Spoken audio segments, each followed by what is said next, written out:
வணக்கம். சற்று முன் கிடைக்கப்பெற்ற மிக முக்கியமான செய்தி ஒன்று வெளியாகியுள்ளது.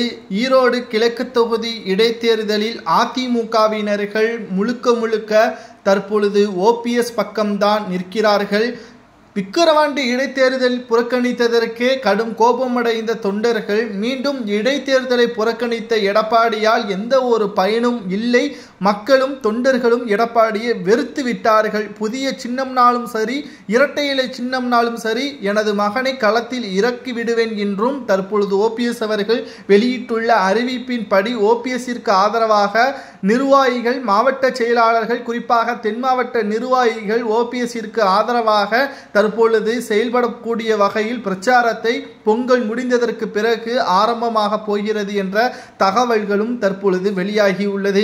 இது எடப்பாடி பழனிசாமி அவர்களுக்குத்தான் மிகப்பெரிய ஒரு இடியாக தலையில் விழும். ஏனென்றால் எடப்பாடி பழனிசாமி அவர்கள் இந்த தேர்தல் சட்டப்படி ஜனநாயக முறைப்படி நடக்காது, திமுக தனது கைக்குள் வைத்துவிட்டது, மக்களை ஆடுகள் போல் கூண்டாக அடைத்து வைத்து அவர்கள் கடைசி நேரத்தில் ஓட்டுக்களை செலுத்தக்கூடிய வகையில் பணத்தை கொடுத்து திமுக வெற்றியடை வைத்து விடுவார்கள் என்று எடப்பாடி கூறுகிறார். அப்போனா சட்டப்பேரவை தேர்தலில் திமுக பணத்தை கொடுக்காதா என்ற கேள்வியை தான் ஓபிஎஸ் அவர்கள் கூறுகிறார். தற்பொழுது எந்த தேர்தல் வேண்டுமானாலும் வெற்றியும் தோல்வியும் அரசியல்வாதிக்கு தகுந்தது, உரியது. தோல்வியடைந்தால் இன்னும் பாடத்தை கற்றுக்கொள்ள வேண்டும்.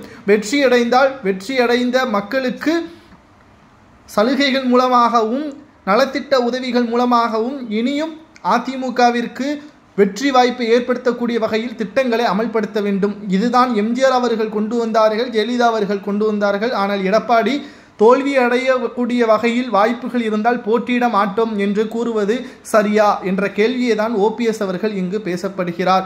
மேலும் சட்டப்பேரவை தேர்தலிலும் எதிர்ப்புகள் அதிகமாக இருக்கிறது, தோல்விகள் அதிகமாக இருக்கிறது என்ற கருத்து கணிப்புகள் வெளியாகும் பட்சத்தில், இரட்டை இலை சின்னம் முடக்கக்கூடிய பட்சத்தில் தேர்தலில் போட்டியிட மாட்டோம், நாங்கள் சட்டப்பேரவை தேர்தலை புறக்கணிக்கிறோம் என்று எடப்பாடி கூறுவாரா என்ற கேள்வியையும் தற்பொழுது ஓபிஎஸ் அவர்கள் கூறி வருகிறார்.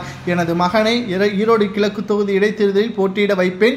பிரச்சாரத்திற்காக அதிமுகவின் நிர்வாகிகள் எனது பின்னால் இருக்கிறார்கள். இரட்டை இலை சின்னம் வந்தாலும் இல்லை என்றாலும் ஒட்டுமொத்தமாக எனது பக்கம்தான் ஆதரவாக இருப்பார்கள் என்று ஓபிஎஸ் அவர்கள் கூறுவது சரியா தவறா என்பதை உங்களது கருத்துக்களை கூறுங்கள்.